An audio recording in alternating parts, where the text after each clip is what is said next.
안녕하세요. 배당 투자자 두배당입니다. 두배당 개별 종목 분석 시간이 돌아왔습니다.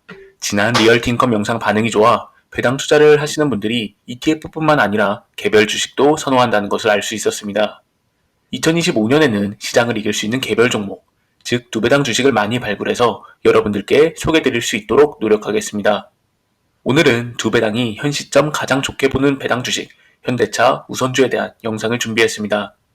이 영상 하나만 보셔도 현대차에 대한 전반적인 이해를 높일 수 있고 매수, 매도에 대한 결정을 내리시는데 큰 도움이 될 거라고 생각합니다. 저는 최근 환율의 급격한 상승으로 미국 주식과 국내 상장 해외 ETF 매수를 멈췄습니다. 반면에 국내 배당주는 투자하기 매력적인 구간에 들어왔다고 생각하여 달러로 받은 배당금과 노동소득을 이용해 매수하고 있습니다. 분석에 앞서 두 배당의 현대차 우선주 보유 현황을 공유드리겠습니다. 1월 3일 기준으로 현대차 EUB 106주, 사무비 13주, 기아차는 50주로 자산가치는 약 2,400만원이며 평균 배당률은 6.8%입니다. 다음은 12월 매수 현황입니다. EUB 5주, 사무비 10주를 추가 매수했으며 매수 금액은 약 230만원입니다. 두 배당이 현대차 우선주를 매수한 근거를 토대로 현재 주가와 실적을 함께 분석해보고 현대차에 찾아온 위기를 살펴보겠습니다. 현대차는 위기에 어떻게 대처하고 있는지, 저희는 어떻게 대처해야 할지 함께 보겠습니다. 오늘 영상은 이런 분들이 보면 큰 도움을 받을 수 있습니다. 배당 투자에 관심 있으신 분, 배당 투자 종목을 찾고 계신 분, 현대차 주식을 보유하고 계신 분, 현대차 매수 혹은 매도를 고려하고 계신 분, 그리고 마지막으로 두 배당 구독자분들입니다. 배당 투자로 찾은 종목인 만큼 본주가 아닌 우선주 차트로 보여드리겠습니다. 현대차 우선주는 코로나 이후 116%라는 엄청난 주가 상승을 했으나 이후 약 2년간 지속 하락하는 모습을 보였습니다. 주가가 하락했던 2년 동안에도 배당률은 상당히 높았는데요. 2022년은 배당률 약 8%, 2023년은 9%였습니다. 하지만 2023년 초부터 작년 상반기까지 다시 160%라는 엄청난 주가 상승을 보였는데요. 배당률 7% 이상의 고배당을 지급하면서도 2020년과 그리고 올해 상반기 각각 2배 이상씩 주가를 상승시켰습니다. 현재는 고점 대비 약 20% 하락한 상황이나 여전히 배당금을 잘 지급하고 있으며 주주 환원 정책을 확대하고 있는 기업입니다. 영상의 뒷부분에서는 최근 주가의 하락 원인과 현재 상황을 점검하는 시간도 가져보겠습니다. 지난 두 배당 영상에서도 강조했지만 우리는 주가의 하락에 매도를 고민하는 것이 아니라 매수했던 이유가 소멸할 때 매도를 고민하는 것입니다. 당장의 주가보다는 기업 자체에 집중하는 것이 중요합니다. 제가 현대차 우선주를 매수한 이유가 사라지지는 않았는지 하나씩 살펴보겠습니다. 현대차 우선주를 매수한 첫 번째 이유는 배당 수익률이 상당히 높은 고배당 종목이기 때문입니다. 실적 하락으로 주주에게 지급하는 배당금이 줄어들거나 주가 상승에 의해 시가 배당률이 일시적으로 하락할 수는 있지만 2024년 CEO 인베스터 데이에서 주주가치 재고를 목적으로 한 주당 최소 배당금 10,000원 제도를 도입한다고 밝혀 배당금 하락에 대한 리스크를 없앴습니다. 현대차는 당시 시가 배당률 기준으로 2022년에는 7%를 넘기고 2023년은 약 9%대 배당금을 지급했습니다. 2014년 기준으로 배당금 3,000원에서 2021년 5,000원, 2024년에는 무려 12,000원의 배당금이 예상되며 이는 10년간 약 4배에 가까운 성장입니다. 현대차는 이처럼 배당금을 지속해서 늘려오고 있는 기업입니다. 이 정도로 높은 배당금을 지급하면서 배당금도 지속적으로 증가하는 기업을 찾는 것은 정말 쉽지 않습니다. 배당금 지급에 대해 주주들이 가지고 있던 걱정은 향후 실적 하락에 따른 배당금 감소 하나였지만 주당 최소 배당금 10,000원 정책으로 현주가 기준으로 최소 배당률 6.5%는 받을 수 있게 되었습니다.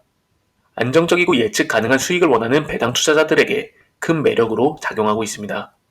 현대차가 어려운 상황에서도 약속을 잘 지키는지 보는 것이 중요하고 향후 주가 상승으로 우선주 배당률이 6% 이하로 내려온다면 저는 매도를 고려해 볼 계획입니다. 두 번째 매수 근거는 배당에 대한 내용도 담고 있습니다. 제가 현대차를 매수한 두 번째 이유는 현대차는 주주의 진심인 기업이기 때문입니다. 현대차는 몇 년간 주주 가치를 높이기 위해 환원 정책을 시행하는 등 노력해왔으며 최근 주주 환원 정책 강화에 대한 내용을 발표했습니다. 작년 8월 인베스팅 데이에서 발표한 내용 중 중요한 부분을 살펴보겠습니다. 현대차는 2023년 분기 배당을 도입했으며 3년 평균 ROE를 11%에서 12% 지향하겠다고 발표했습니다. ROE란 주주가 투자한 자본 대비 기업이 얼마나 효율적으로 이익을 창출했는지 보여주는 지표로 우리가 투자한 100원당 12원의 이익을 창출하겠다는 것입니다. 이는 회사가 효율적으로 운영되고 있으며 우리가 투자한 돈이 잘 쓰이고 있다는 뜻입니다. 그리고 TSR 35% 이상이라는 총 주주 환원율을 도입했는데요. 이 의미는 주주에게 기업의 이익 중 최소 35% 이상을 주주들에게 환원하겠다는 것입니다. 현대차가 1조 원의 순수익을 냈다면 최소 3,500억을 배당금이나 자사주 매입, 소각 등으로 주주들에게 돌려준다는 것입니다. 그리고 3년간 자사주 4조 원 매입 계획과 우선주 디스카운트를 고려해 자사주 매입, 소각 계획도 밝혔습니다. 현대차는 해당 발표 이후 11월 27일 1조 원 규모의 자사주 매입을 발표했습니다. 올해 2월 27일까지 주주가치 제고를 목적으로 자사주를 매입한다는 내용이며 3개의 우선주도 발행 주식 수의 약 1.2%를 매입한다고 발표했습니다. 주주 환원에 이 정도로 진심인 기업은 국내에 몇 개 없으며 이 정책들만으로도 배당주로서 현대차를 매수할 이유는 충분했습니다. 또한 기업에서 우선주 디스카운트를 염두에 두고 있기 때문에 본주와의 괴리율이 줄어들 가능성도 열려 있습니다. 삼성전자 우선주와 본주만큼만 차이가 나도 주가 상승이 11%는 예상됩니다. 현대차가 발표한 주주 친화 정책들을 잘 지키는지 계속 모니터링하며 매수, 매도, 보유에 대한 결정을 내리려고 합니다. 현대차를 매수한 세 번째 이유는 미래 성장 동력입니다. 현대차는 단순한 자동차 제조업체가 아닌 글로벌 모빌리티 리더로 도약하기 위한 다양한 전략을 추진하고 있습니다.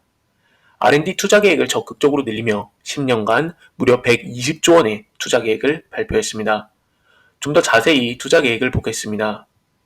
전기차가 시장에서 받아들여지기까지 하이브리드 차량과 주행거리 연장형 전기차를 지속 개발해 시장에 대응할 계획이며 배터리, 자율주행, 차세대 연료전지, 수소 등의 54.5조 투자 계획을 발표했습니다.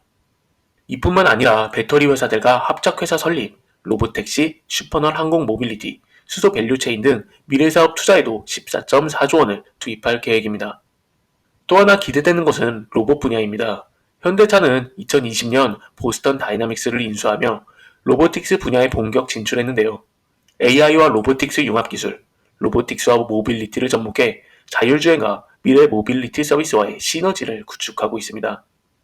7% 이상의 높은 배당금을 지급하면서도 미래 먹거리 산업에 적극적으로 뛰어드는 성장성이 열려있는 기업은 정말 손에 꼽는다고 생각합니다. 이것이 제가 현대차를 매수한 이유이며 배당금과 시세 차익 둘 다 노릴 수 있는 두 배당 투자 종목에 가장 적합한 국내 주식이라고 판단했습니다.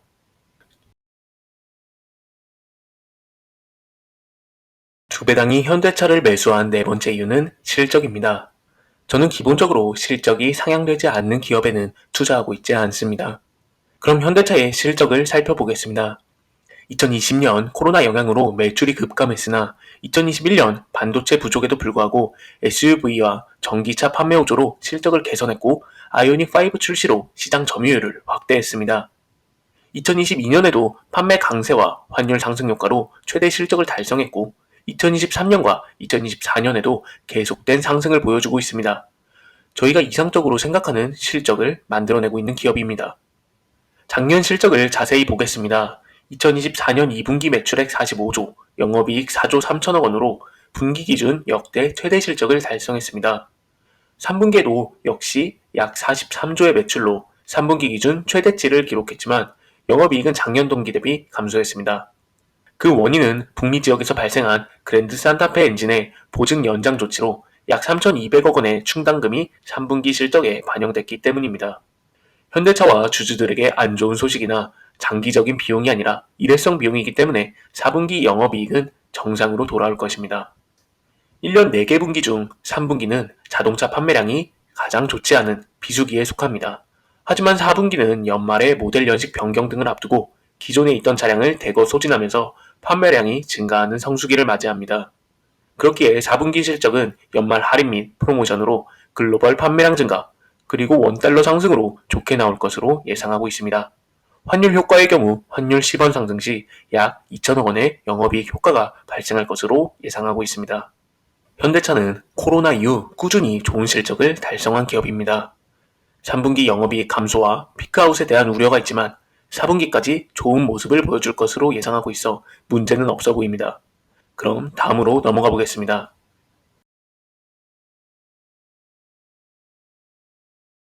제가 현대차를 매수한 이유 다섯 번째는 현대차가 2023년 판매량 기준 글로벌 3위에 등극했기 때문입니다. 국내 기업이 세계 3위까지 올라왔다는 사실이 정말 자랑스럽고 머지않아 2위에 등극할 수 있기를 바라고 있습니다.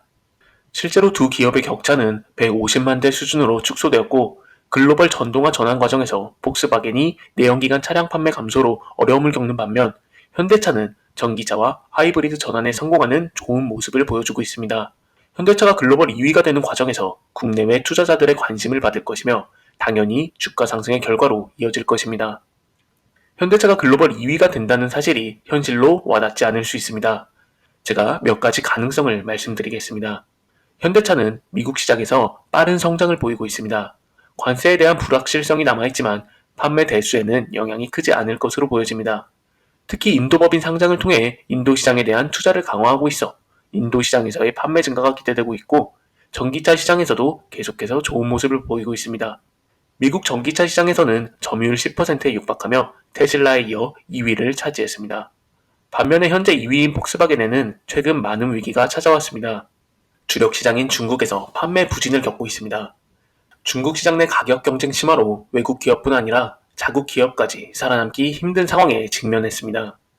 다음은 구조조정입니다. 폭스바겐은 독일 내 최소 3곳의 공장 폐쇄를 추진했으나 폐쇄 대신 인원 감축을 결정했습니다. 일자리 3만 5천 개를 줄일 계획이며 이는 생산량 감소로 이어질 것입니다. 단기간에는 어렵겠지만 이러한 상황들을 고려해 현대차가 글로벌 2위로 올라설 가능성을 항상 열어두고 있습니다. 다음은 신용평가 등급인데요. 작년 8월 기준으로 세계 3대 신용평가사에서 현대차가 트리플 A를 석권했습니다. 이는 폭스바겐, 스텔란티스 그룹, 르노 닛산, GM, 포드보다 높은 등급입니다. 신용평가 등급을 잘 받았다는 것은 재무구조가 안정적이라는 것이고 자금을 조달할 때 비용이 덜 든다는 것이며 지속적인 현금 흐름을 유지하고 있어 주주환원 정책을 펴기 좋다는 뜻이고 무엇보다 세계적으로 신뢰를 받고 있다는 의미로 글로벌 경쟁력을 한 단계 강화한 것이라고 볼 수 있습니다. 지금까지 두 배당이 현대차 우선주를 매수한 근거를 살펴봤습니다. 배당금부터 주주 환원 정책, 성장 동력, 실적, 신용 등급까지 뭐 하나 빠지는 부분이 없었는데요. 여전히 높은 배당금을 지급하면서도 성장성은 열려있기 때문에 매도할 이유는 없었습니다. 그럼 왜 최근 본주는 마이너스 30%, 우선주는 마이너스 20%라는 큰 폭의 하락을 겪고 있을까요? 최근 주가 흐름이 좋지 못한 이유 중 하나는 피크아웃에 대한 우려입니다. 올해 하반기 자동차 업체들은 피크아웃 우려로 일제히 주가가 하락했습니다. 피크아웃이란 자동차 생산량이 최고조에 이른 후 수요 감소로 인해 생산량이 줄어드는 현상으로 자동차 산업의 경기 사이클에서 중요한 지표로 작용합니다. 현대차 역시 최대 실적을 기록한 만큼 지금이 최고점이 아닌가 하는 우려가 나오고 있습니다. 이 그래프는 24년 하반기 자동차 업체들의 피크아웃 우려로 인한 주가 조정을 보여주고 있습니다. 현기차 외에도 포드, 토요타, 폭스바겐, 스텔란티스 그룹이 20%에서 많게는 40%까지 주가 조정을 받았습니다. 하지만 글로벌 자동차 업체의 피크아웃 우려는 중국 판매 악화에서 기인했습니다. 중국 판매 비중은 이미 낮아진 상황으로 현재 주가가 피크아웃에 대한 우려를 충분히 반영하고 있다고 판단되며 다음과 같은 두 가지 사실을 통해 추가 하락 가능성은 낮을 것으로 보고 있습니다. 첫 번째는 현대차는 중국 시장에 대한 의존도가 낮다는 점입니다. 다른 글로벌 자동차 회사들처럼 중국 시장에 크게 의존하지 않기 때문에 중국 시장의 경기 침체나 규제 변화, 점유율 싸움으로부터 상대적으로 자유롭습니다. 두 번째는 현대차의 균형 잡힌 포트폴리오입니다. 현대차는 다양한 차량 포트폴리오를 보유하고 있습니다. 내연기관, 하이브리드, 전기차 등 다양한 차량 라인업을 갖추고 있어 변화하는 시장에 상당히 유연하게 대응할 수 있으며 특히 친환경차 전환 과도기 속 하이브리드에 대한 높은 수요에 대응하기 위해 하이브리드와 플러그인 하이브리드 모델을 확대하여 수익성과 시장 대응력을 동시에 강화하고 있습니다. 전기차 시장에 빠르게 적응하며 점유율을 확대하고 있는 만큼 피크아웃은 더 이상 큰 우려사항으로 보기 힘들 것 같습니다. 현대차 주가 하락의 두 번째 이유는 미국의 관세 적용에 대한 우려 때문입니다. 트럼프 대통령이 11월 6일 재선에 성공하면서 보호무역주의 정책이 시작됐습니다. 특히 국산 자동차에 대한 10%에서 20% 관세 부과 가능성이 제기되며 주가 하락에 큰 영향을 미쳤는데요. 한국에서 생산되어 미국으로 수출한 자동차에 대해 관세를 적용하겠다는 것입니다. 현대차가 23년 한국에서 미국으로 수출한 차량은 53만 대로 미국 시장 판매량 87만 대의 61% 수준이었습니다. 작년 예상 수출량은 59.4만 대로 추정 수출액은 25.3조 원인데요. 트럼프 정부가 한국산 자동차에 관세를 부과할 경우 미국향 수출이익이 감소되기 때문입니다. 미국에서 20% 관세를 적용 시 현대차와 기아 모두 총 영업이익의 최대 19%가 하락할 것으로 예상하고 있는데요. 이것이 최근 주가 하락의 가장 큰 원인이었습니다. 멕시코 25% 관세가 현실화되기 시작하면서 한국 관세 적용에 대한 우려도 현실로 다가오고 있으나 멕시코 관세의 경우 실제로는 미국 시장 내 경쟁사가 대부분 멕시코 공장에서 생산하고 있고 현대차는 멕시코에서 생산하지 않기 때문에 오히려 기회로 작용했습니다. 하지만 중요한 것은 주가는 우리 생각보다 빠르게 반영된다는 사실입니다. 최악의 경우가 미국에서 관세 20%를 적용하고 영업이익이 최대 19% 하락하는 것입니다. 현대 주가가 약 30% 하락했으니 우려를 충분히 반영하고 있다고 보이는데요. 관세 영향을 완화할 수 있는 요소들이 충분히 있기 때문에 현재 주가 기준으로는 긍정적으로 바라보고 있습니다. 먼저 미국 내 자체 공장의 활용입니다. 연 30만 대를 생산할 수 있는 조지아 메타플랜트 공장이 24년 10월부터 가동되기 시작했습니다. 기존에는 엘라베마에 연 40만 대 규모의 공장을 보유하고 있으며 작년 기준 36.9만 대를 생산했으나 내년부터는 두 공장을 모두 활용하여 미국 내 생산을 최대화하고 한국 수출을 줄여 관세 리스크를 피하며 판매 호조를 이어갈 것으로 보입니다. 또한 신차 효과로 인한 판매량 증가입니다. 현대차는 올해 연초부터 국내 생산 풀가동 체제에 돌입하고 있습니다. 미국 시장 판매로 수출 물량이 산적한 상황입니다. 관세 적용이라는 불확실성에서도 다양한 신차 라인업으로 판매량을 올려 정면 승부하는 모습을 보여주고 있습니다. 또한 트럼프 정부는 트럼프와 미국에 우리가 어떤 것을 줄 수 있을지 협상의 여지가 남아있기 때문에 20% 미만의 관세가 적용되거나 보류되는 가능성까지 열어둔다면 현재 주가는 매력적인 구간에 와 있지 않나 생각됩니다. 그 밖에도 현대차의 주가 하락은 국내 정세, 증시와도 연관이 있습니다. 최근 어수선했던 국내 정세와 코스피의 하락이 당연히 영향을 미쳤는데요. 코스피 역시 7월 고점 2890에서 현재 2400까지 약 17% 하락한 모습이며 국내 중소형주는 물론 대형주인 현대차의 주가 흐름에도 영향을 줬습니다. 한국 경제 성장 둔화와 미국의 금리 인하 속도 조절, 관세 적용, 불안한 국내 정세 등 다양한 요인에 의해 단기간 회복은 어려울 것으로 보이나 계엄 사태라는 최악의 케이스를 경험했으니 올해 하반기와 내년에는 점차 나아질 것으로 기대하고 있습니다. 여기까지 두 배당이 현대차 우선주를 매수한 이유와 주가 흐름부터 현재 상황, 실적, 그리고 주가 하락의 원인까지 살펴봤습니다. 저는 환율이 크게 상승한 현 시점에서 미국 주식을 추가로 매수하는 것보다는 국내 증시를 선택했습니다. 그 중에서도 현대차는 고배당과 올해부터 시행되는 확정 배당으로 하방이 더욱 단단해졌고 상승할 가능성이 크기 때문에 가장 좋게 보고 있는 종목입니다.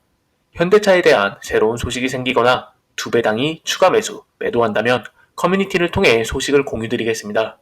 2025년 모두 건강한 배당 투자하셨으면 좋겠습니다. 감사합니다.